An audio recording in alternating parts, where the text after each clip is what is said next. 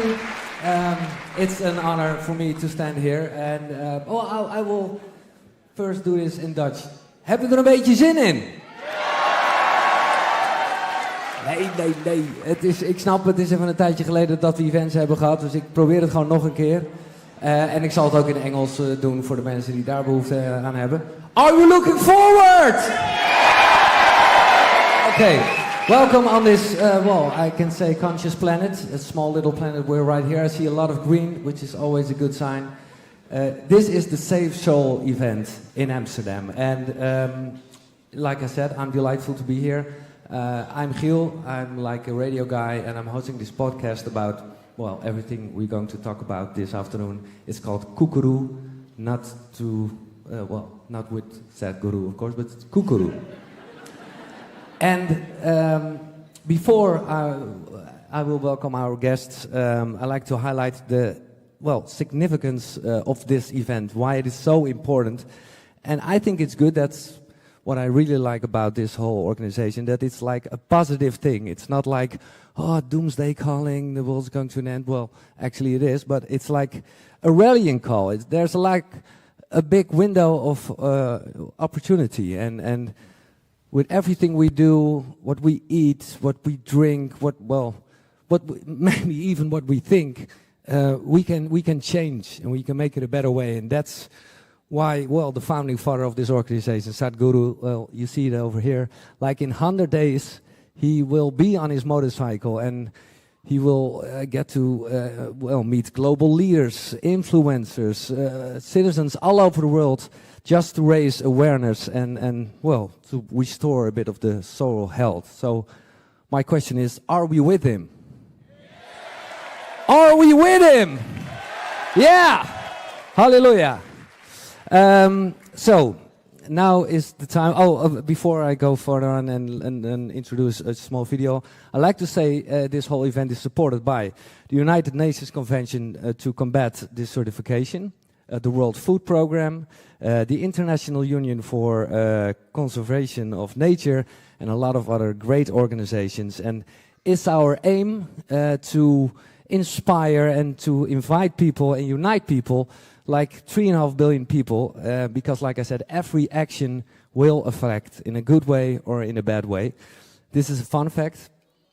A teaspoon of soil contains more organisms than there are humans living on Earth.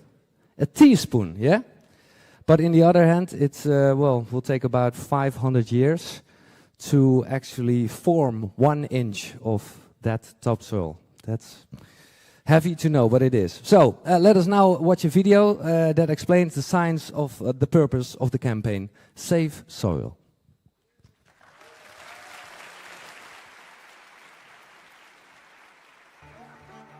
We are talking about climate change, carbon emissions, and global warming and various other aspects, but we are not addressing soil. Soil is the habitat upon which zillions of lives thrive. Once there is no richness in soil, then you have forsaken the planet in many ways. Every responsible scientist in the world and the UN agencies are clearly saying we have only 80 to 100 harvests left.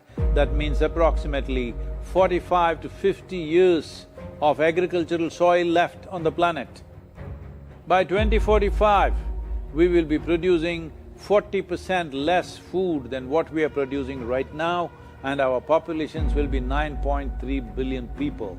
The food shortages that could manifest in the next 25 years, the consequences of that is unimaginable. Civil wars will unfold across the world once there is food shortage. What we are facing now is soil extinction. Why is soil becoming extinct? Where is it going away? What is happening to our soil?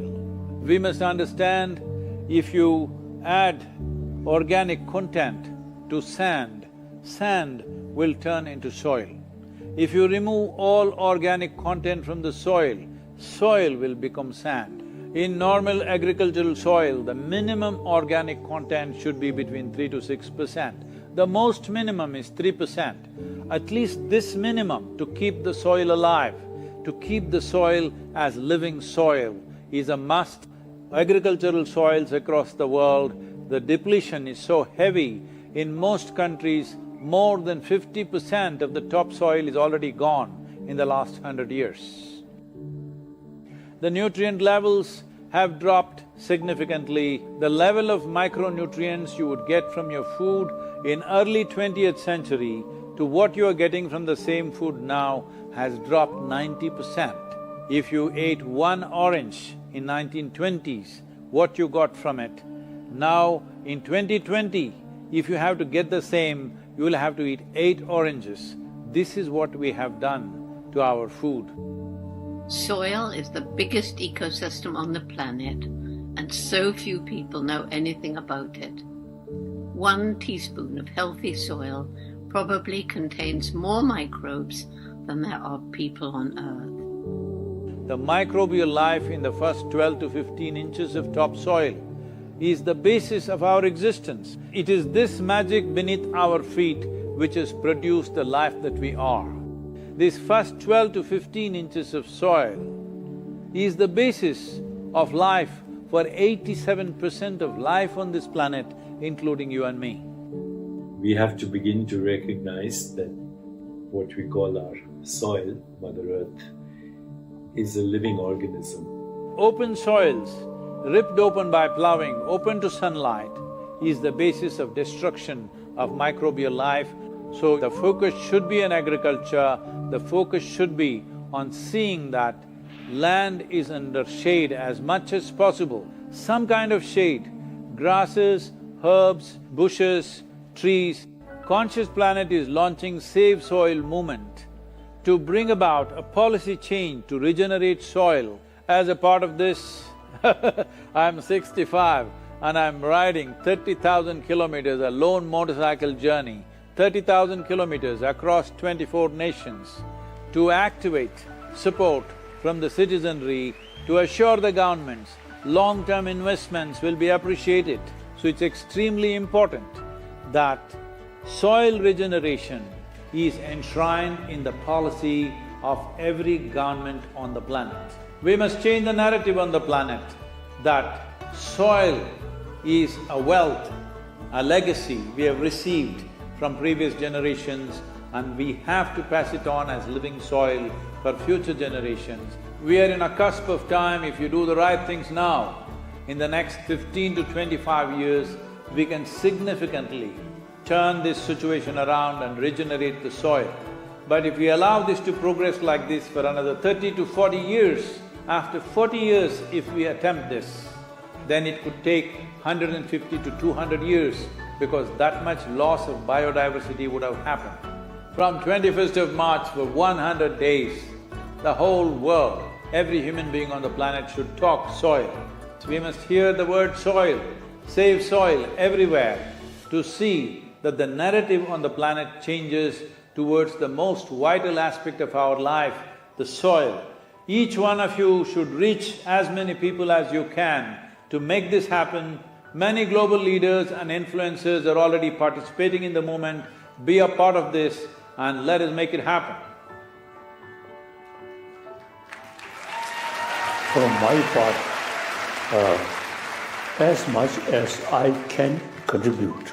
We're going to save the soil. Do your part. And saving the soils. Our future, our children's future, and our planet's future depend on it. Save the soil. We know what we must do, so let's make it happen. Let's make it happen. Let's make it happen. Let's make it happen. Let's make it happen. Let's make it happen. Let's make it happen.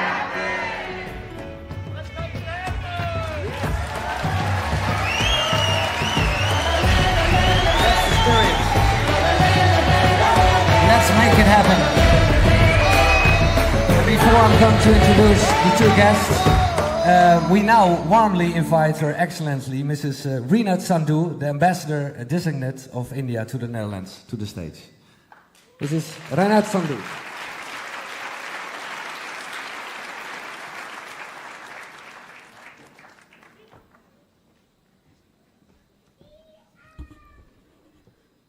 Good evening, ladies and gentlemen. It is a pleasure for me to welcome Sadhguru to the Netherlands. As we have seen in this very inspiring video, he is here on a very special mission, which is to raise awareness about soil degradation, about the fact that soil is a very valuable resource that we need to nurture and take care of. He's planning to take this message to 25 countries across 30,000 kilometers, and we are very happy that he has also brought this message to the Netherlands because environment and sustainability are very high on the agenda in the Netherlands as well as in India. It is a global challenge for all of us to ensure that we protect our environment, not only for ourselves, but also for our future generation. And therefore, I feel that this is a very relevant and a very significant message that he's bringing to all of us. I would like to wish him all the very best for this endeavor, for his journey. And I thank him for being here. I hope you all enjoy the evening. Thank you.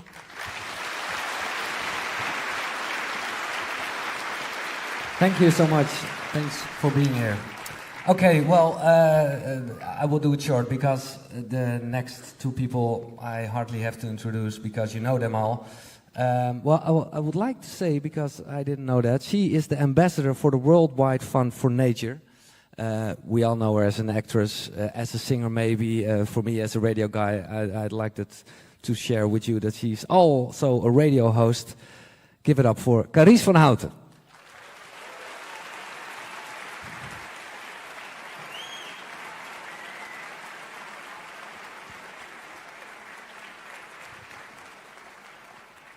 Gaat goed, Carice? Ik ben heel zenuwachtig, ja, dat maar weet het gaat heel goed. Het gaat goed.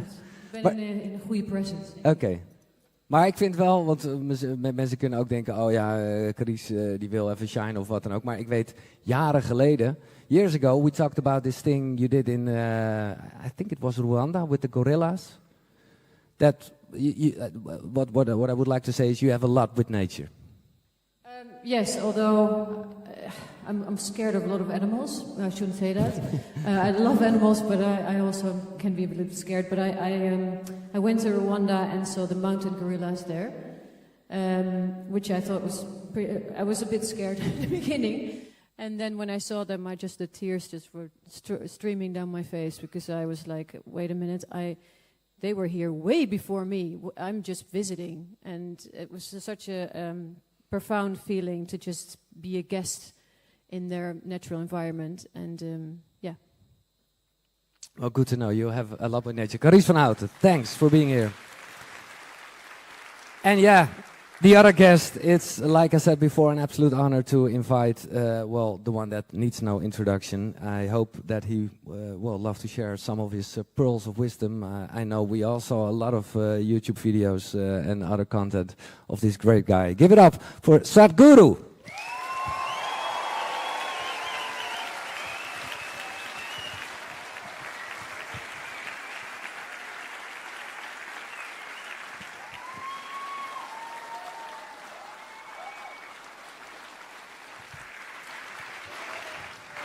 I have to say, you look a bit like a rock star, or maybe a rapper or something. That's with but those are the glasses, of course. Yeah, the motorcycle glasses. That's not good. That was not me. I was scared that she might mistake me for a waiter.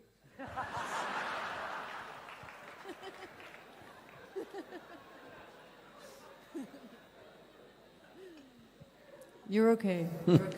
I'm gonna come even closer. I find it so far. We're so far away from each other. But I'm afraid that it will make that sound again. I don't know if it was me. Okay, are we starting? I'm an interviewer now.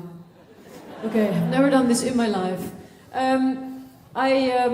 I haven't followed you for a long time, I have to say. I just was recent, like a few months ago, I stumbled upon you and you said something about children and it really resonated with me, and then I started following you. And then I got a message saying, do you want to come here? And I immediately said yes, despite my anxiety for big groups and having not been outside for 2 years. That's why we blacked them out, you can't see them. Yeah, but that trick from they're all naked, that doesn't really work for me. Yeah. Anyway, so I immediately said yes. So basically I'm saying to you, I'm at your service. Whatever you want me to do, I'll do. Because I love this initiative. I think it's an amazing and very touching that you do this enormous journey to save our home. And I'm very grateful to you for that. I guess as a mother of a 5-year-old, I don't want to be the generation later on in a few 20 years where he says, why the fuck didn't you do anything? While it was still possible? I don't want to be that person. Hey, well, if you don't do anything. So what do you say to these parents that have that have to deal with that feeling of what can we do now? What can we, not only for mothers and fathers, but see, it's not about dealing with that question when it comes after 25 years. No matter what you say, it could be too late. It's about having the sense to wake up now and do what's needed. When I say what's needed, all the data in the world, all the responsible scientists in the world are clearly pointing out that we are heading in this direction where in a maximum of 60–65 years, we could barely have agricultural soil left if we don't do anything right now. And by 2045, every responsible scientist is saying that we will be producing 40% less food than what we have right now. And our populations will be well over 9 billion. So, that's not a world you want to live in. That's not a world where you want to leave your boy. Because I want you to just imagine, in this city, let's take this city, it's peaceful and nice right now. If 40% of the people have not eaten in this city, do you think they will sit in some corners and quietly die? They're going to rip your civilization apart. Your civilization will evaporate in 3 days of food shortages. Not just civilization, your very humanity will evaporate in 3 days of food shortages because the chaos that it'll create will be such. This is not the first time, it's happened in the past. It has happened in the past. Famines have happened, other things have happened. When food shortages have happened, I'm not saying this just to shock you, but I'm saying this because people are asking me, Sadhguru, why at this stage in your life are you attempting something like this? 30,000 kilometers, have you lost your mind? Why I'm doing this is, see, if you look at the world, in the last 25 years, the area of deserts on the planet has increased by 10%. 10% more desert on the planet. The northern African deserts are about the same or larger than 3 times the Indian subcontinent. That's not a small bit of area, all right? And it's spreading. In the last 20 years, in India, 300,000 farmers have committed suicide. In United States, one profession which commits maximum number of suicides is the farming community. In the last 12 years, 50% of American farmers have not seen a single dollar of profit. Whole families are shooting themselves up. So, what else needs to happen for people to wake up? What else? Just about 70–80 years ago, almost every part of the world has seen terrible famines. Famine is not fun. A bomb is better, believe me. At least it takes you. Famine is a slow fade of life. In 3 to 4 months, people die horrendous lives. In 1942, Bengal famine in India took 3.2 million people in 4 months. Their suffering, unfortunately, cannot be recorded and has not been anyway. There is no way you can record the suffering of human beings who see their children, their parents, and everybody who's little weaker than them starts dying one by one and you are also fading away. And there have been situations in the world, in many parts of the world, where people have chopped off their children's arms and eaten it just to survive. I'm not saying these terrible things to scare you or to talk about a doomsday, world is going to end. No, the world is not going to end. The problem is, our populations are increasing and if the food production decreases, it'll be a slow fade.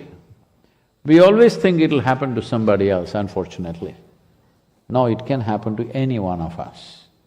Right now, the nutrient loss in the food is such,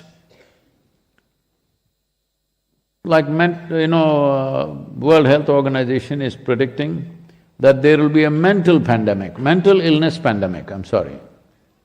What this means is, the coronavirus pandemic means if there is one person here who's got the infection, all the people sitting in this hall may get it. That's what it means. That's a pandemic. Mental illness pandemic means what? That means every one of us who's sitting in this room are susceptible to some kind of mental illness. Why is that happening? One of the biggest things is lack of micronutrients in the food. We are not eating the right kind of food. There is no strength in the life that we are. We may have muscles, that is not the strength. The essential life must be strong. When I say essential life, the life that you are is only a consequence or a reflection of what's happening in the soil. Right now, the biggest crime that we're committing is, I've been talking to a whole lot of agriculture ministries in the world. What I see is, even today, developed nations are still talking about soil like it's some inert material, and they're going to add this chemical and that chemical and fix it. That's not the way it is. It is a living system. It is the largest living system on the planet, not just the planet, in the known universe that we know. This is the largest living system, which is the soil. It is so complex. What is happening there, you are just a small representation of that. Even in terms of evolution, you are an outcome of what has happened in the soil. Well, will we get it now? Or will we get it when they bury us? That's the only option we have. If we get it now, such horrendous situations can be avoided. Will we be remembered or will we become that generation which turned back from the brink of a disaster? Or will we be that generation which slept through and fell over? This is the choice we have. I would like to see that we are that generation who is responsible enough, alert enough, who will prevent a disaster, not cry and grieve after a disaster.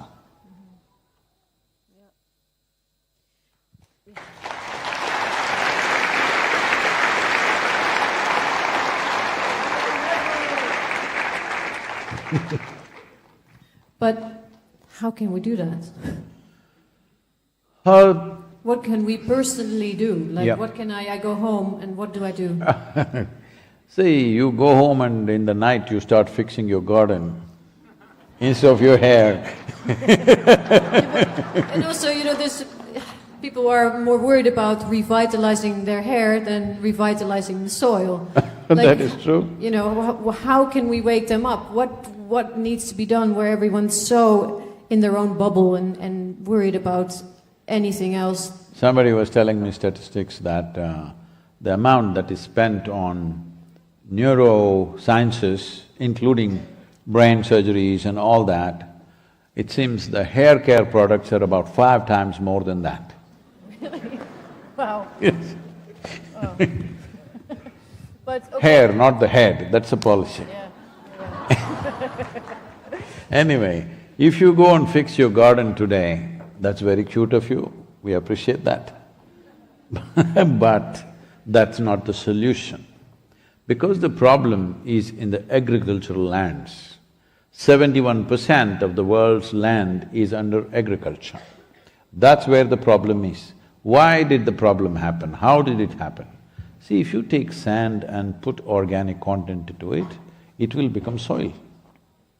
If you take soil and remove all the organic content, it will become sand. So, this is all we have done. We've removed all the organic content in the last 25 to 40 years, in some countries up to 100 years, but largely in the last 40 years is the maximum damage. Why did this happen? Every farmer, 50 years ago, let's say, every farmer knew he needs to have some animals on the farm, he needs some trees and other vegetation, and he understood that without the help of the soil, he cannot really grow a crop. But somewhere along the way, somebody produced a magic powder. Today you call it fertilizer, it was magic powder at one time. Somebody brought this, a bag of it, and gave it to you. You threw it in your land, and suddenly your crops burst forth like that. In many places, the production increased 3 times over. 300% increase in yield happened in many places. Because the land was already rich, a little bit of infusion of fertilizer made it like that. But since then, we forgot that the organisms in the soil need organic content, and top of it, if you add some fertilizer, you will get yield. Like you're eating good food and top of it maybe 1 or 2 vitamin pills, this, that, iron, calcium, something. If it's lacking, you take it. But now, because of these pills or tablets, you felt really great tomorrow morning, and you decided from tomorrow you will not eat food. Instead of 2, you will eat 200 tablets and you will be doing great. This is exactly what we have done to the land. We put some fertilizer and it produced results for us. Then we forgot, it can only be doctored application. It cannot be wholesale application of fertilizer. Because of this, the farming the cost of production has been going up and going up. Almost nowhere is farmer making any money. Because he's not making that, younger generation is not going for that. We've done some kind of a survey in India. Not even 2% of the farmers want their children to go into farming. Right now it's over 60%, not even 2% want that. See, farming means you have learned the magic of turning mud into food. It's not a small thing. If there are people here, young people, many of them with all kinds of qualifications, let us say you are an MBA, or let's say you're an MSc in agriculture, you come, I'll give you 10 acres of fertile soil to you, very fertile land. 5 different crops, just grow it and show it to me. You will see you will be a disaster, because farming is not like that. It needs meticulous application, there's an intrinsic knowledge about it. So in another 20-25 years when this generation passes, who has the knowledge to grow food? And where are we going to go? So this is happening across the world, but in some places very dramatically, in other places maybe not so much. So soil is an important part because right now people are thinking of various aspects, thinking that many problems are there. Yes, there are problems. Yes, there are issues of fossil fuel. Yes, there is pollution, all this is there. But soil is the main link in this carbon cycle of life. What we call as life is essentially the cycle of carbon. But today there are too many, online scientists or WhatsApp scientists, you know? What, sorry? WhatsApp scientists. Yeah. They read 2 messages and they become scientists. They're all… if you say carbon, they'll say, oh, poison, poison. We are carbon, we are all carbon life here. Everything that you know, from a flower to fruit to man to woman to everything, everything is carbon, isn't it? So this is a carbon life. What you call as life on this planet is a cycle of carbon. In this cycle or in this chain, soil is the vital link, the largest and the most vital link. That link is wearing thin. If it breaks in some way, if it becomes too weak, then the rest of the chain will start crumbling down. Every year, according to UNFAO, every year 27,000 species, I don't think it registers, 27,000 species of microbial life, both beneath the soil and above, are going extinct. 27,000 species. Everybody is very clear, in 25 to 35 years or 25 to 40 years, let's say, it will come to a place where you cannot regenerate soil. So, we need to act now as a generation. This is a challenge, an opportunity and a privilege that we could turn the world around as a generation. Next and the next one will not be able to if we don't do it now. So first and foremost thing is to enshrine soil and ecological regeneration as a part of every nation's policy. Why I'm insisting on the policy is, see, today you will go and fix your garden, I'm sure. You fixed your garden, I fixed my land, somebody else did wonderful things. But this is good, it's very nice, but this is not a solution. Because this is what has happened, the previous generations had done farming very well. But in the last one generation, we've ripped it apart. So if you do it well, what is the guarantee the next generation will do it well? This is why it has to go into the policy, that this is the way to do it. Now, in this city, I don't know the laws of your city, but let me put it this way. Suppose you have 25,000 square feet of land. You cannot build 25,000 square foot building. They will allow you to build 15 or 20,000 square feet. You have to allow some space for yourself, your neighbor, something. But in Europe, I don't know how the city is, but if you go to the old cities in Europe, you will see houses are built in such a way that there is no concept of a window, only one door, in and out through the same door. Because at that time there were no rules, everybody built whichever way they wanted, you can't change it now. So now there are laws, if you build anything more than you should build, the authorities will come and demolish it. But suppose you have 100 acres of land, you plow every inch of it, turn it into a desert in the next 15 years' time, nobody will ask you, why have you done this? Because there's no law. So we need to understand, soil is not our property. Soil is a legacy that's come to us in its living condition. We must pass it on to that little boy of yours in a living condition.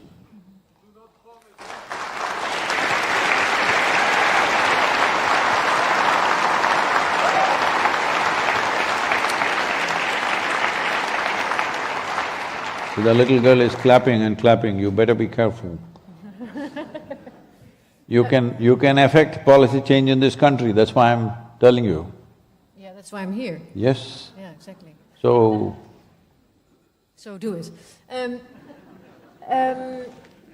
A question just that I've had anyway, like, it's a good… I mean, okay, I'm not a vegan. I should be, because I have a chicken egg intolerance. But then there's a whole different problem with vegan lifestyle, right? Not vegan lifestyle, but the farming of the soy and all that stuff. What's your opinion about that? See, at this point, I'm pitching for soil policy in every nation. I am not here to tell anybody what they should eat, because people can eat what is best for them. Now, people might have, or nations or cultures might have arrived at a certain type of food because at a certain time, survival was the issue. When survival was the issue, we made certain choices. Now that survival is not the issue, definitely we should make wiser and better choices. When I say wiser and better, this is not my recommendation, it's for you to experiment. See, food means it is the fuel for this body. So if you eat something, it should energize you. You take your car to the gas station, or I take my motorcycle to the gas station, if I fill the tank, the motorcycle doesn't become lazy, boom, it'll go. But right now you're putting that kind of food into the system, if you put it, now you have to put coffee, tea, coke, something, one poison after another to get it going. So there must be something not great about the food that we're eating. So how to eat? What is the ideal food for this body? See, food is not a philosophy, food is not a religion, food is a practical solution for this body. In my way of looking at life, see, once you have come here as a human being, well, survival is not good enough. When survival is in question, well, it's a big deal. But once survival is taken care of, it doesn't mean anything. Something more needs to happen. Maybe people have never figured out what is that something more, but something more and something more needs to happen. In search of that something more, we're turning the planet upside down. That's all that's happening. In pursuit of human happiness and well-being, this is happening. So, this aspect of what should I eat should never be approached philosophically or through religious beliefs. You must experiment and see what makes you very agile and alert.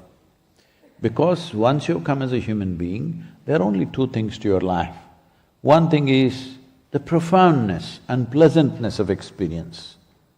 If you sit here, how profound is your experience and how pleasant is your experience? Are you guys, you okay?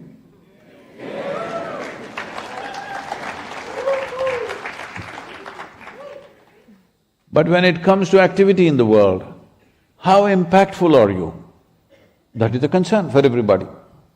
Your profoundness of experience and impactfulness of activity, this is all you have with your life. You may think, no, I want to build a family, I want to build my business, I want to build wealth, I want to build this, that, I want to do this and that. All these are efforts to create profoundness of experience. Yes? Why? Why there is so much population? Why there are so many children being born? It is the most painful thing to do in life. But still why children are born is profoundness of experience, isn't it? Even though it is horrendously painful, that is how important it is for a human being to experience something more. Why so many people are getting drunk? Why so many people, even if it kills them, they are on drugs? Profoundness of experience. Why people are fasting, going to the temple, going to this place, going to that place, however difficult it is? Profoundness of experience. A human being is always in search of little more life, in some way. Whichever way, if you know body, you're trying through your body. If you know mind, you're trying through your mind. If you know emotions, you're trying through that. If you know the world, you're trying through that. But every human being, knowingly or unknowingly, in pursuit of a more profound experience, something more needs to happen, isn't it? Now, whatever can happen ever in this life for you, it can only happen within you, isn't it? Pain and pleasure happens within you. Joy and misery happens within you. Agony and ecstasy happens within you. But we are trying to squeeze it from outside world. This whole process is like this. See, if our body becomes pleasant, we call this health. If it becomes very pleasant, we call it pleasure.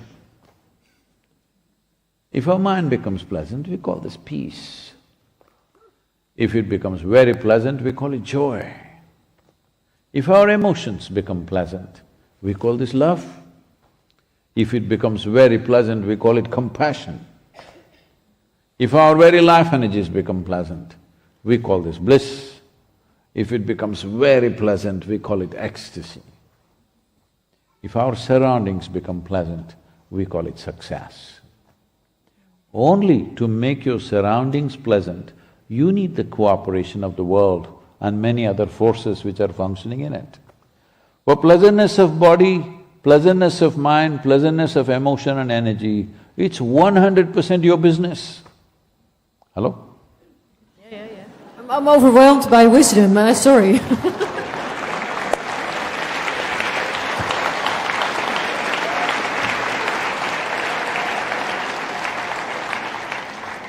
So, in pursuit of pleasantness, when I say pleasantness, you can call it happiness, joy, this, that, any amount of vocabulary, essentially you want your life to be pleasant. Now, many people believe life can only be good after they die. That may be true for others, depending on who you are. But I have some terrible jokes I won't tell today. I have a very terrible joke as well, but I'll tell you later. I'm on a soil mission, so I won't tell jokes. So, lot of people believe, it's like this. I'm sorry?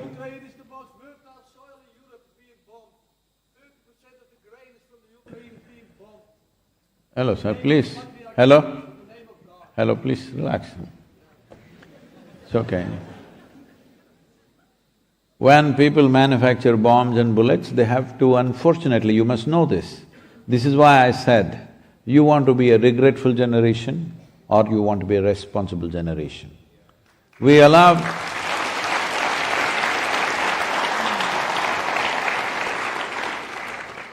You think all the nations which are manufacturing bombs and bullets and guns endlessly, it's the largest industry on the planet.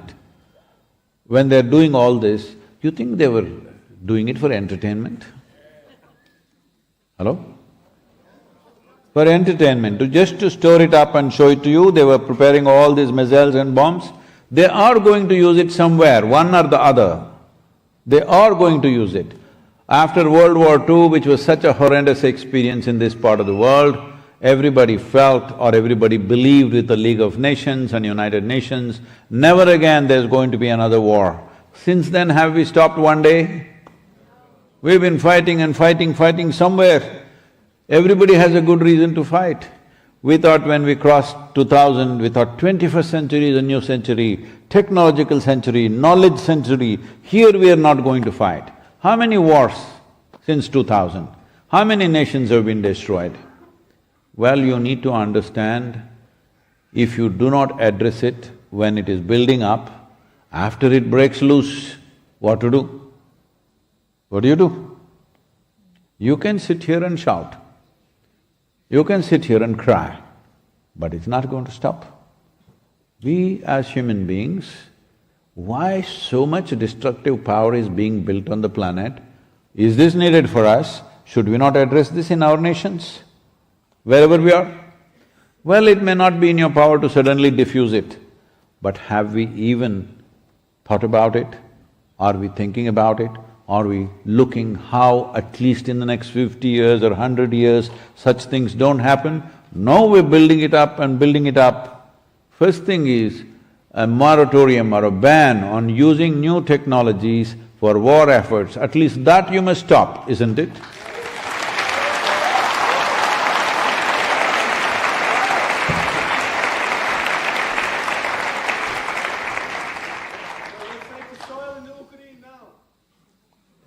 Please, don't do this. So, I know death and destruction is not a pleasure for anybody. It doesn't matter for who it happens. But this is what I'm telling you. You need to understand, wars since 2000, please count how many wars. You can count, there's a lot of counting to do. But I want you to remind you, in Africa in the last 50 years there have been 30 major wars. Out of these 30 wars, 27 of them were fought to acquire fertile soils, fertile lands. And now you're talking about Ukraine being your breadbasket. This is what needs to change in the world. Food needs to grow where people are. It's very, very important.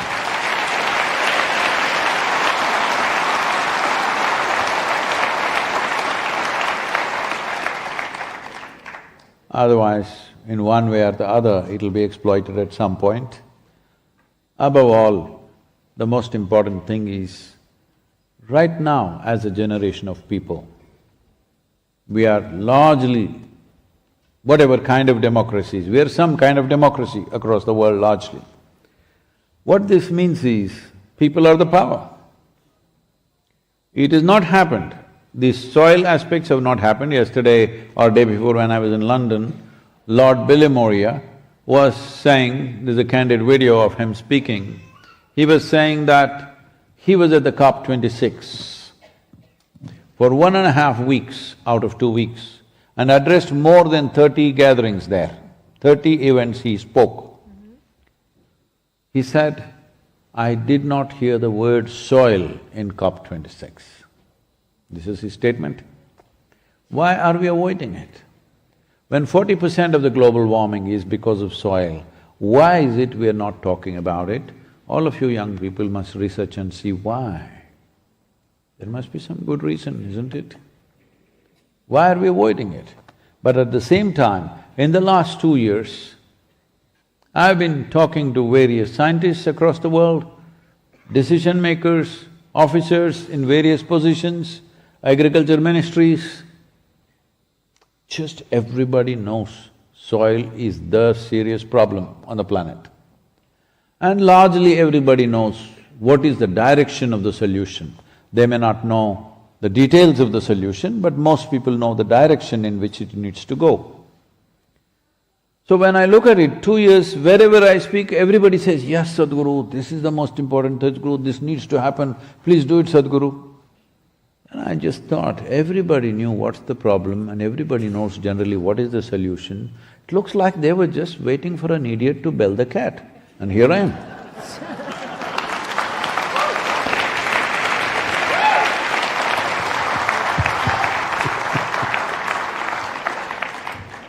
You've been saying this for many, many, many, many years. 25 years I've been speaking non-stop about this.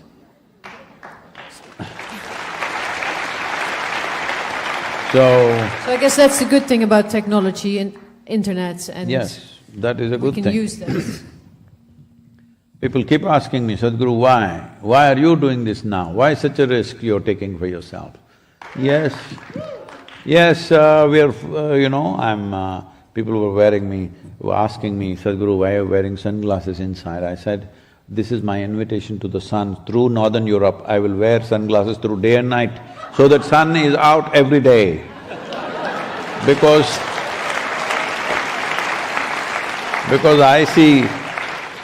I see roads and two wheels are not friends. Yes they're not, they don't go well. So, this is that important. Enormous destruction has happened, deserts are spreading, everything is happening. People are always trying to divert it to something else.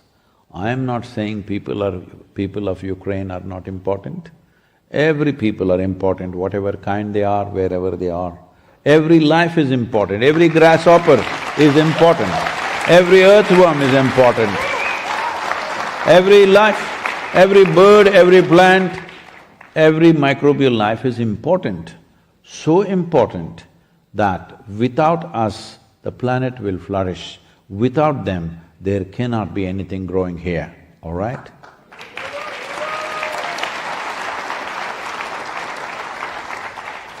I must tell you this, 80% of the biomass insects have disappeared in the last 70 years, 80%, okay?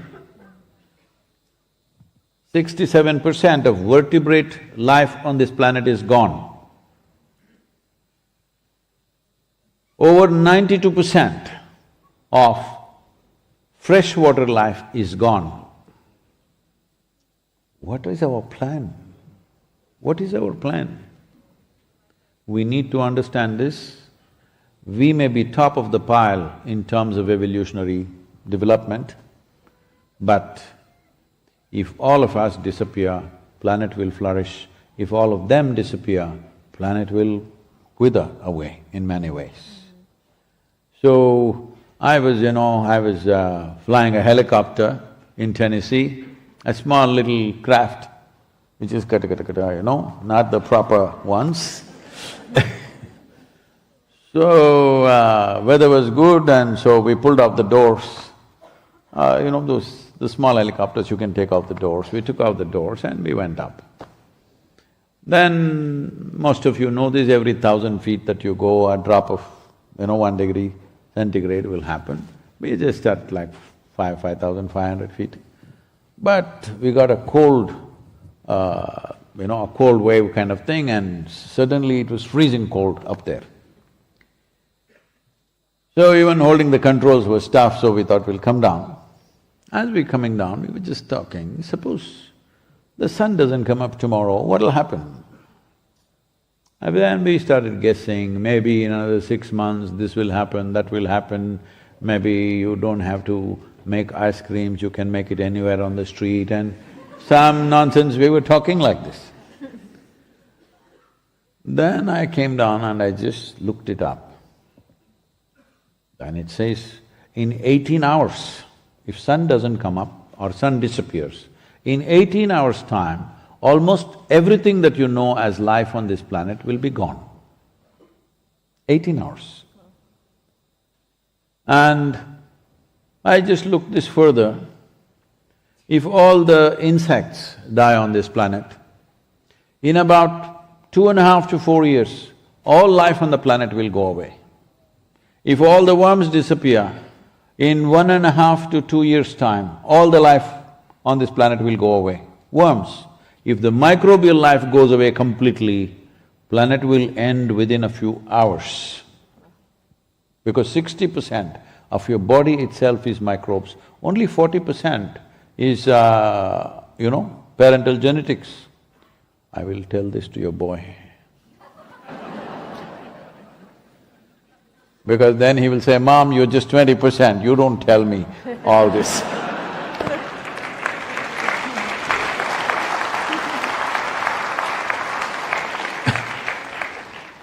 So, this very body is full of microbial life. Today we understand without gut microbiome, you cannot even digest the food that you eat. So, do not argue about, do I become vegan, do I eat this, do I eat that? It is just that, we just have to pay attention to the body. The problem is right now there's no attention, there is too much information. Everybody knows what is the Galaxy Z63 doing right now? Because it came in the WhatsApp, all right? But they don't know what's happening here. So, it's not just about the body, it goes further, but at least on the level of your body, if you pay attention, if you put something into your body, if you pay attention, you will know what it does to you. See, food appears in front of me. If I just place my hands over it, I'll decide whether to eat it or not, because I know whether this should go into me or not go into me. So one aspect of his health and well-being. But the most important aspect of this for a yogi is perception. Because only what you perceive, you know. If you do not perceive, all you can do is imagine, information, imagination. This will not take you anywhere. You need to perceive life more profoundly than what you're perceiving right now. Only then your life will become more profound. If you have a lot of information, your life will not become more profound. It's happening right now. Tell me, on this planet right now, educated people are more eco-friendly in the way they live, or uneducated and illiterate people are more eco-friendly?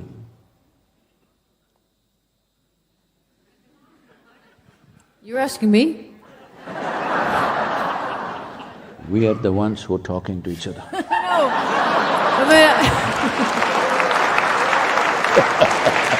Fair enough. It's okay. Fair enough.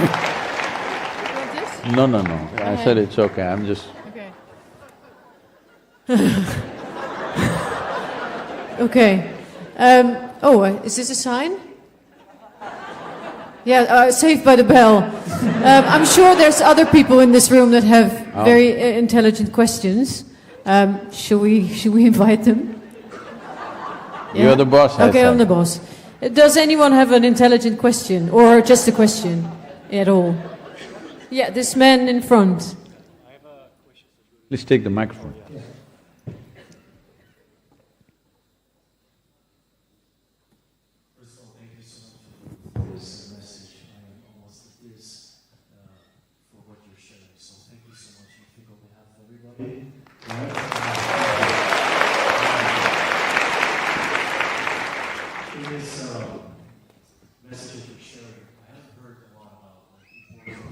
Please, a little closer. What? Global warming is happening.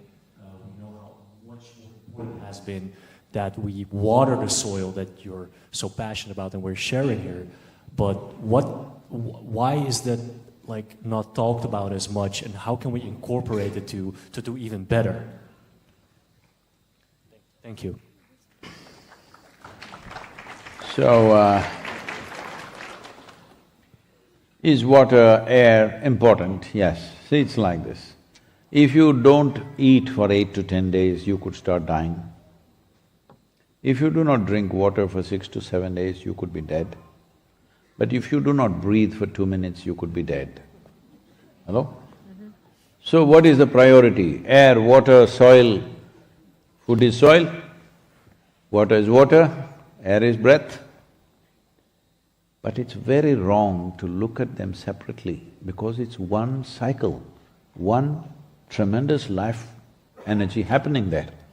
We are looking at everything keyhole, water, air, this, that. Let me tell you this. The soil on the planet can hold 8 times or 800% more water than all the rivers on the planet put together. That's where it should be. If the organic content is very rich, that's where it would be. See, if you go into a rainforest or any thick jungle, not with any implement, just with your fingers, if you dig like this, 3-4 inches, it'll be damp. That means it's humid, there is water in the soil. That's how it should be and that's all your crop needs. But now we are irrigating. To what extent? I do not know the stats about Netherlands, but let me tell you the stats about India.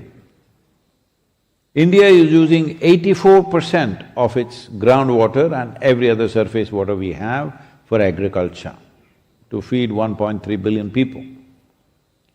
But if you enhance the organic content in the soil, let's say to 8 to 10%, your irrigation requirement would come down to 30% of what we are using right now. That is, see, that needs… the little girl says,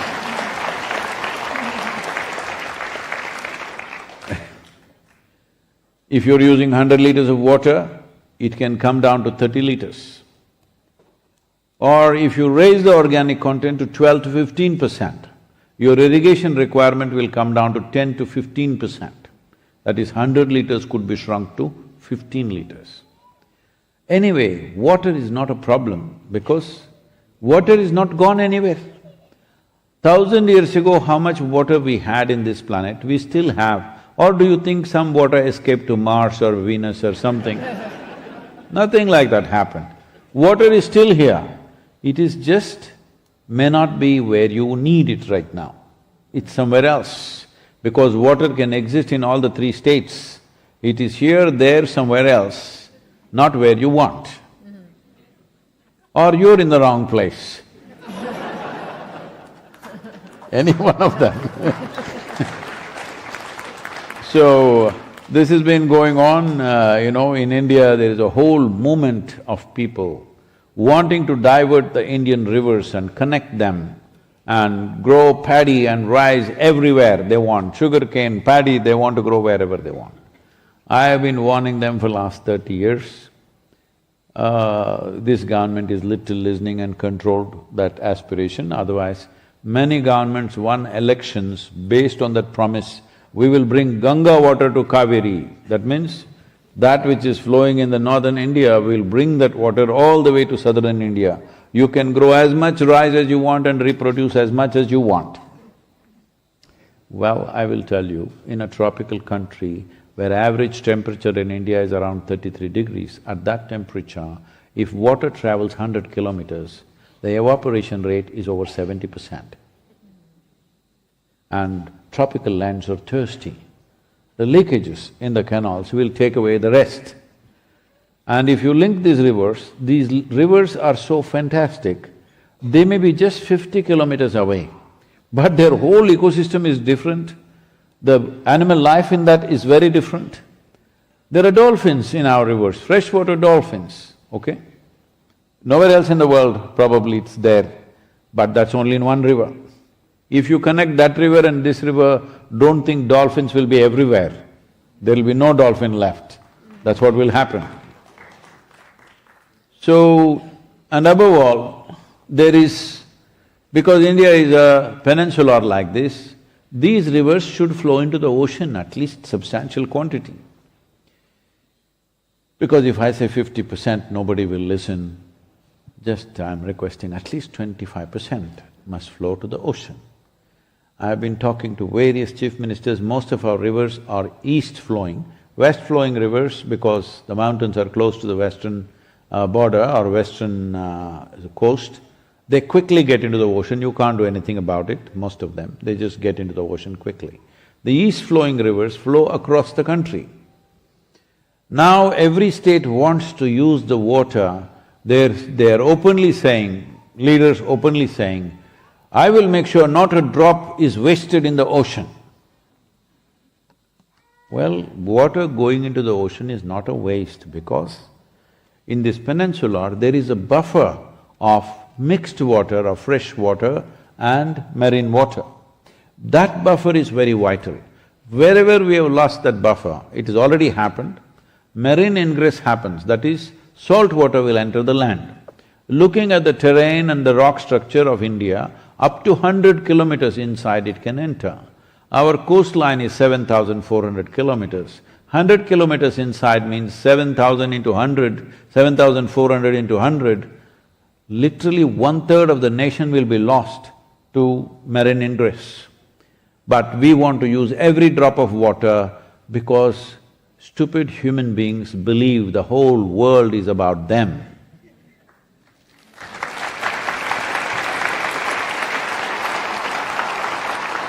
Are there any other questions? Raise your hands and there will be a microphone near you. We have a right to live. Yeah. So does every life on the planet has a right to live. I'm sorry. Thank you very much for your talk, Sadhguru. We had a chance to meet this morning. Sadhguru. I very much agree for what you're saying. I would like to add something. In the Netherlands we have 100 billion animals and we feed these animals with grains which grow on fertile land. We should use this land for growing crops for humans. Do you agree with that, that we can improve the food situation on the earth when we use arable land for growing crops for people and have animals on land, marginal grounds or rest feed? You're a lawmaker and thank you for being here. And if I say what you're wanting me to say, all the steak eaters will make a steak out of me. Anyway, you know, I'm not known to back off from troubles, so he's getting me into it. But well, he said what he wants. Thank you so much. Is there another question maybe? No, I'll answer that question. You want to still answer? Oh, sorry. Do you want to ask something? No, I will. I said I don't back off from troubles, this is why I am. So right now, 51 million square kilometers of land is being used for agriculture on this planet, out of which 40 million square kilometers of land is used to raise animals and their feed. Please, does it sink into you? 77% of the agricultural lands are mainly used either for raising animals or their feed, okay? And leave the ecological concerns, every doctor in the world is telling you with red meat, your healthcare bills are as high as they are mainly because of what you're eating. The headquarters for most of your chronic ailments is in your stomach. Yes. It's also slowly shifting to your head, that's another matter. But most of the ailments are because of the way we are eating and what we are eating. So, one aspect of this is, you don't have an animal at home and you are not going to slaughter it and eat fresh meat. It is processed, it's kept somewhere, 1 week, 2 weeks, 4 weeks, many of them 3 months later you're eating. This will cause enormous amount of trouble for the human body. I will not go into the details, gory details of that, but some other day I'll come here just to talk about food. That day we will do that. But I'm saying, if everybody consumes 50% less meat consumption, 20 million square kilometers of land will be free. If at least 40% of your diet comes from trees, Well, in temperate climates, you have only fruits. In tropical climates, we have both fruits and vegetables which come from trees.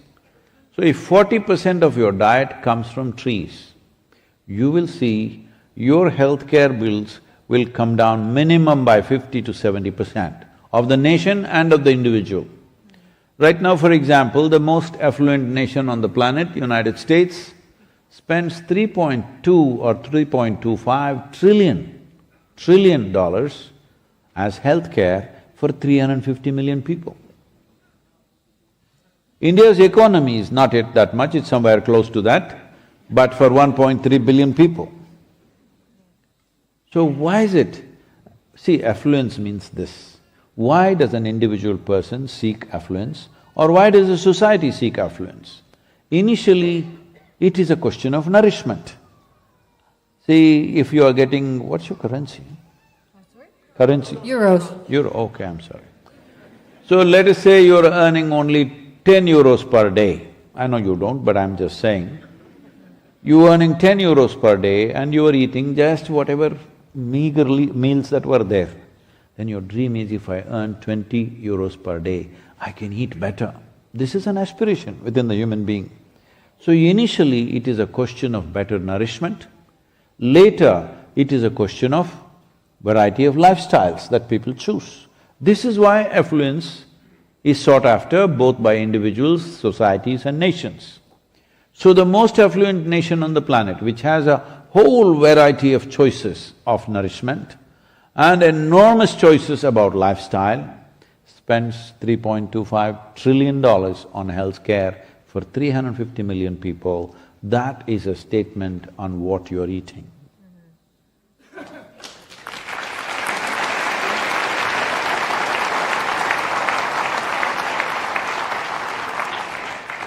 So, can we now go on to the next question? Okay, thank you. Okay, the woman in the green over there, she's ready. Yeah! Woo! Hi everyone! Sorry, I have so much energy. Always. The question is going to be very simple. Don't threaten us like that, just tell the question. So, I don't have many followers, I don't have much of money. I'm going home and I'm thinking, what is the thing I can do for this? What is the thing I can do to help to save the soil? Let's say I have no garden, I have no many friends, there is only 20 people watching me on Instagram, so not really point. What can I actually do?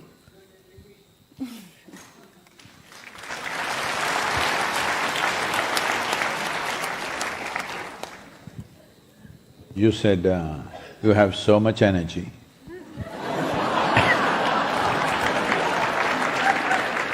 We could definitely use that. Well, do whatever. In your neighborhood, do a jig. Initially, people will think, what's wrong with her? After some time, kids will come and dance with you. Tell them, just go and tell your parents, they must talk about this. Go to a school and do the jig, they will love you. The adults have become like this. If they look at this person, what race is he, what religion is he, what nationality is he, what nonsense is he, you know, we are looking at every damn way to see how we can separate one human being from the other. You can call it a nation, you can call it a race, you can call it religion, you can call it caste, creed, class, philosophy, ideology. But one way or the other, we are trying to find somehow ways of splitting up people. Once you do this, conflict is just a step away. Hello? Conflict is just a step away. When will it happen? It will happen sometime. And organized conflict, it's not like two people fought. It's going to be my group versus your group, my nation versus your nation, my religion versus your religion, my race versus your race. Oh, this is a massive fight, all right? It's been happening. So right now, soil is one unifying force. You may not understand the cosmic consciousness, how it unites the whole universe. Leave that, it's far away. At least you understand, this very body that you carry is soil. We eat off the soil. When we die, we go back to the soil. The only point is, will we get it now or when we bury it? This is all the point. So once you have gotten the point, and if you have energy, as you said, Like this, too much. Sorry. there's nothing as too much, huh? When it comes to energy, there's nothing like too much. I don't know. If you have lot of energy, you may have lot, but it's not too much, it's never too much. Because as life is just this, a combination of time and energy. You have certain amount of time, certain amount of energy. Yes? What else do you have? As you sit here, time is slipping away for all of us at the same speed. I can't say, I am a yogi, let me slow down my time. It doesn't work like that. I have been petitioning for a long time to give me a few extra hours per day. No response.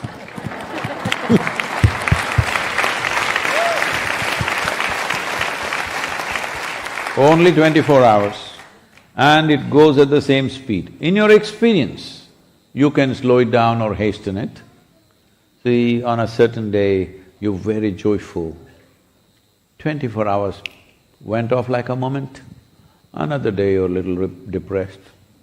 One day feels like a year or a eon, depends on how depressed you are. So time is a relative experience in that sense. So now you need to understand the only way you can make your life impactful and effective is to enhance the energy, because time, nothing you can do, it just rolls. For everybody, as you see, from the time you came here, from the time I came here and sat here, all of us are about an hour and a half closer to our graves. Yes, it's a fact, you better know this. If you know this, you will organize your life in a sensible manner. If you do not know this, you will do silly things which don't mean a damn thing to you or to anybody around you, simply all kinds of things. If you really knew you're racing towards your grave, do you have time to get angry with somebody, quarrel with somebody, do some nonsense with somebody, wage a war with somebody? Do you have time for all these things? People come and tell me, Sadhguru, this enemy, I can't bear him, what to do? I said, hey, just wait, he will die.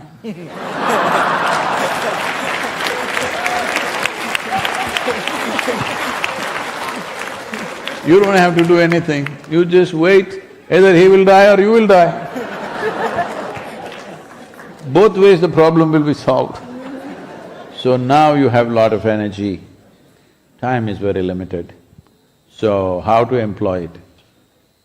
Well, each human being has to do it in their own way. So you don't have social media following, link up with somebody. Carice, am I getting it right? Yes. I got it. I was afraid I'll say her name wrong. I won't try his. So, I'm sure Carice has a following. Link up to that and every day say, save soil, do something, pick up one fact from the website and keep saying it. People will think you're a soil scientist in 3 days. And I will tell Carice to retweet you if you tweet something sensible. I'm saying go and request people, I'm saying at this time if you don't talk to people, at this time if you're shy of doing something, I'm telling you in 20 years' time, we will be a very regretful generation. Please let's not go there.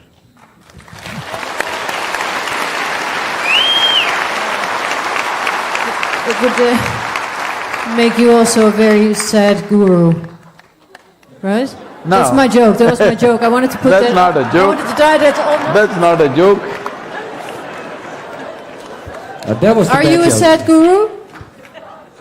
Sadhguru means an uneducated guru. That doesn't mean sad. Just tell me, generally, most educated people, you usually are in the universities. If you go into the universities, I see such long faces, you know. I was speaking at the Princeton University. If I tell them a joke, they agree with me. Whatever I do. Then I say, why are all these people, except about 4 or 5 people, young people, boys and girls who are like in their early 20s, all others are like this. I said, why are all these people over 30 years of age carrying such long faces? What's the matter? Then one lady stands up and seriously says, they're all married.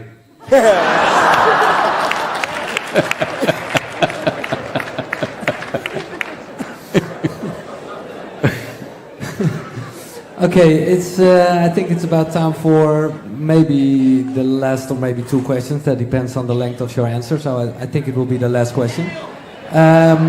There's like the balcony, and people can raise their hand as well because there's a microphone. There's a little girl here also. There is one, I don't know if it's a girl. Those are in the upper regions, please. Those are in the upper regions of…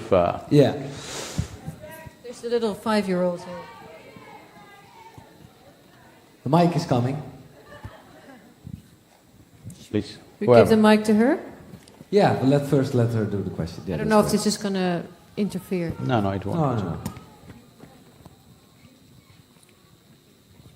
I have something for you. Yes, ma'am.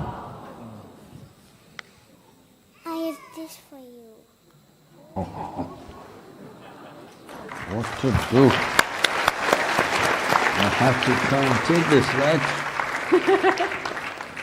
Ooh. Oh, this is a pistachio, it's just for me. Thank you.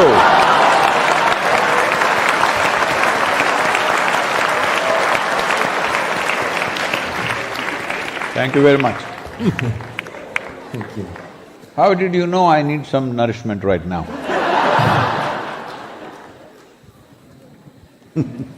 Okay, there's the question. Yes. Hello, Namaskaram Sadhguru. Where are you? I'm here, over here. Up here. They're upstairs. Upstairs, Oh, in the light. Yeah. Hello. I have a question. You've been speaking a lot about the big things that need to change in the world, considering this problem, soil. So the big impact is going to happen with the big players. But my question is about where is the balance between individual responsibility and the responsibility of the big companies, governments. So my question is basically, is it just as valid to invest my energy in making directly soil better by, for example, buying land and learning how to farm properly? Or is it better to invest my energy in changing the big players in the world, which is not something in my direct control, but of course, since we're a democracy, it's there's some kind of influence. So my question is how to manage this balance between individual responsibility and the big companies that have a big role in things. Yes.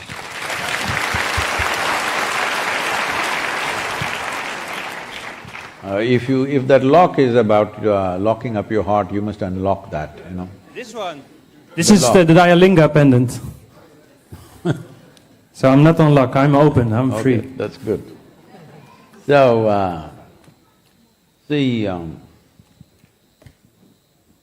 right now, the situation is this. I didn't want to tell you this, but now you asked this question. So in the last 10 days, we have already 6 nations from the Caribbean region signing up for the soil regeneration program. And another 8 nations are on the way. In the next probably couple of weeks that'll happen.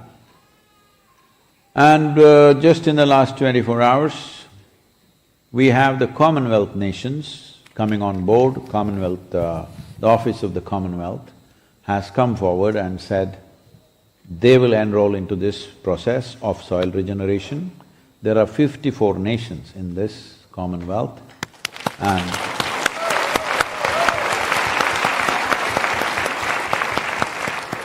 so these 54 nations account for 2.5 billion people on the planet. That's the population of these nations. So they are coming through, and there is a Chogam meeting. No, that's not an eatable, and the Chogam is a conference, okay? That's not a food, I'm saying.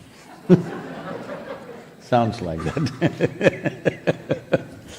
So there is a conference in Rwanda. When I'm completing my 100 days there in that conference in Rwanda. And before that, on the 10th of May, I will be in Ivory Coast where COP15 meeting is happening. That is under the aegis of UNCCD, that is the UN Agency for Combating Desertification. 170 nations are participating. I'm speaking there, and the Secretary General of UNCCD is 100% with this. They have come on board with us after seeing the success of Kaveri calling, how we have implemented this on the ground, large scale. So, most probably, all these 170 nations will move in that direction. The real question or the problematic question is the pace. Which country will move at what pace? This pace depends on, one thing is the determination of the individual nation's leadership, and another is the economic conditions of a given nation, and another is certain agricultural practices or traditions which are already there, which are some of them are very disruptive. Touching them with large segments of population could be a political issue for some of the national leaders. Another thing is the distractions. Right now, EU, you are part of EU has postponed regenerative agricultural measures which they were about to announce in the next 2 months by 2 years because of Ukraine.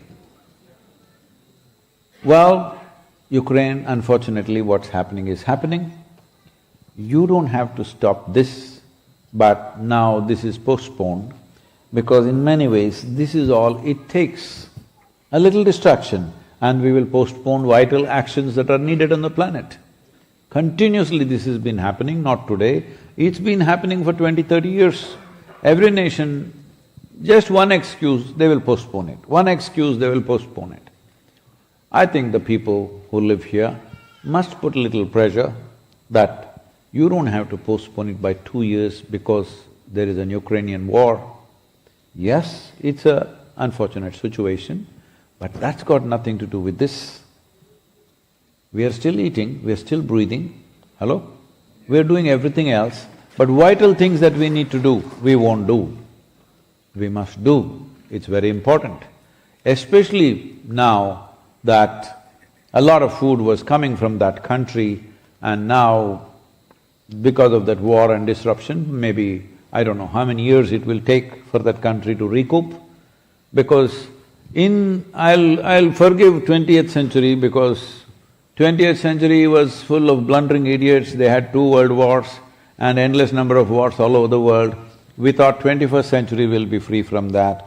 But nations which have been bombed out in 21st century are nowhere near recovery after 8, 10, 12 years' time. Hello? Yes or no? Nowhere near recovery at all. So, probably this also is the same story. It will not recover just like that, because once you destroy everything that people have, disrupt people's lives, they coming back and boom, building it back, is not like that. A nation cannot be built like that. So this is very important, we don't move towards destruction. Once you move, building back is not an overnight job. That goes for soil also. If you destroy soil like he was quoting in the beginning, 1 inch of soil, to create 1 inch of soil, it takes 500 years. What is your lifespan, I would like to know? 52% of the world's topsoil is gone already, you know. 30% of United States topsoil is gone, 30%. Gone, not there. Where did it go? You've heard about the dust balls in United States? The dust bowls? So massive, millions and millions of tons of soil took off because these are very fragile prairie lands. These are… the United States, the western part of United States is a large-scale grassland, very fragile. Only when those grasses were there, when animals were there, this was managed. The moment you started plowing, the winds blow very, very hard in this region because it's a plain land without any mountain structures, nothing. From the ocean it just blows. So when this happened, millions of tons of soil landed in New York City. So people are still talking about it. So I was there and somebody was saying, I don't remember the number, they said some millions of tons of sand and soil ended up in New York City. I said, see, you are only calculating the amount of soil that gathered and your problems of clearing that soil from New York City. The soil stopped here because of tall buildings and lot of construction. But what about maybe 100 or 1,000 times more soil which went and landed in Atlantic? It definitely would have, right? A city stopped a little bit of it, which is humongous amount. But what was not stopped, what went into the ocean is a countless amount of soil. So that is… in that we lost 30% of the soil of a nation of that size. So, this is… there are excuses and excuses. So about your question, she is individual, should I buy land, fix it? Don't go that way. I have done plenty of that, still doing.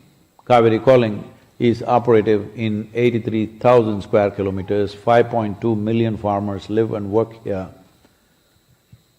This kind of work kills you, okay?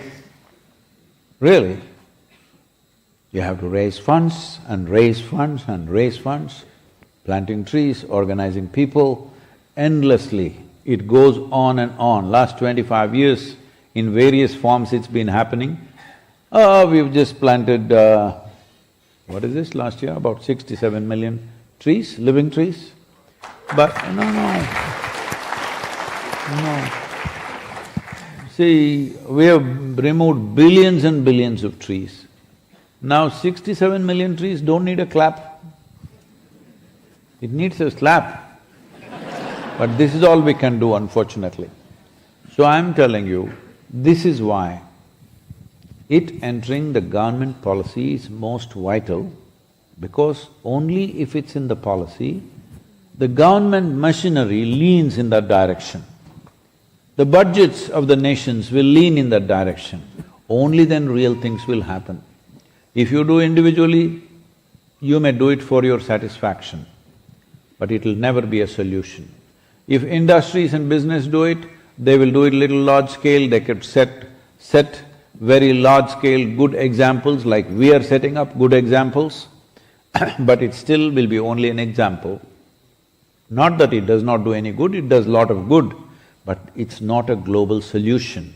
Right now we are at a point where there is no time for these kind of projects and stuff. We need a clear policy change. The only policy we are asking is how you do it. We are not telling any government, we are just suggesting these are all the 100 different ways in which you can regenerate your soil. But the only thing we are asking is to pass on soil in its living condition for next generation. That means minimum 3 to 6% organic content must be there in the soil before you and me die. Hello? All over the world.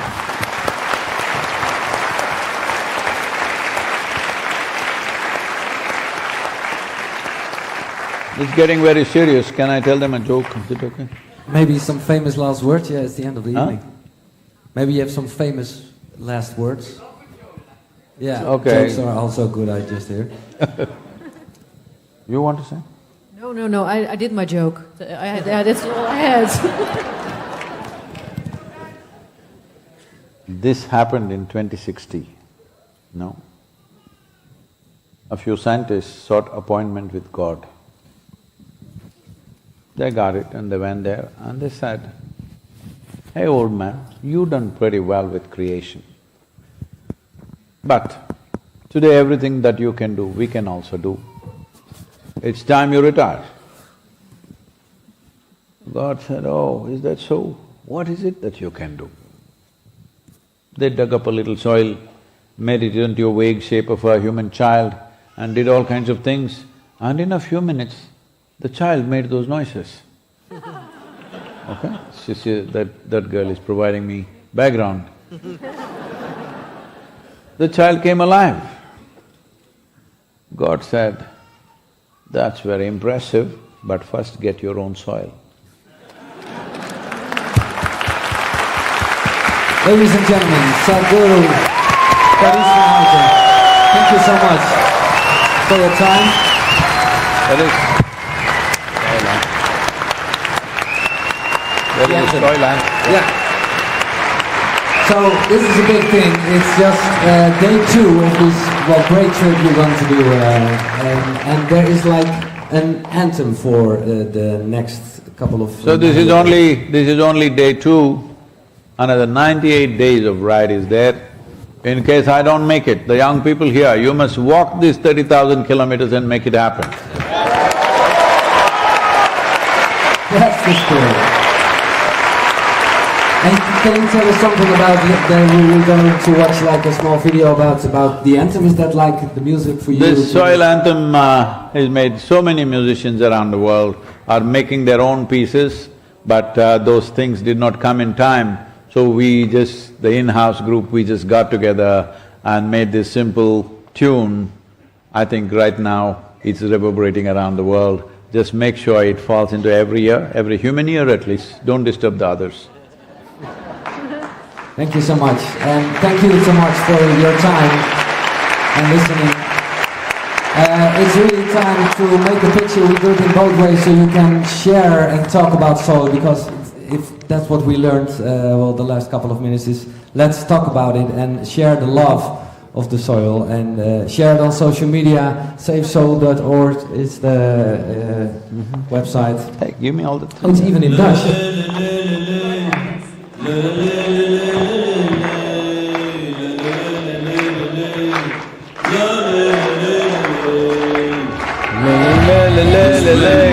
Is soil. My body, your body, everybody is just soil body.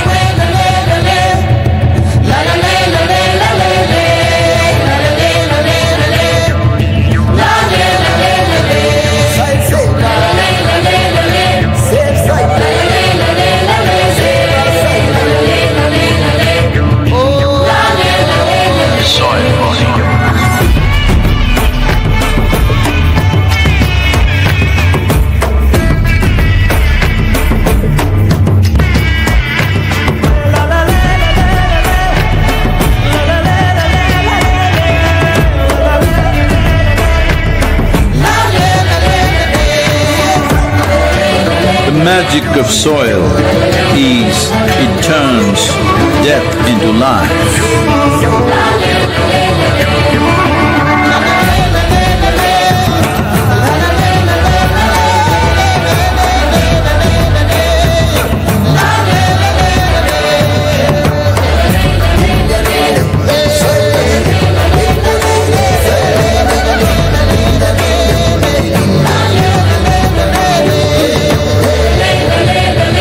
Depleted soils will not quench the fire of hunger.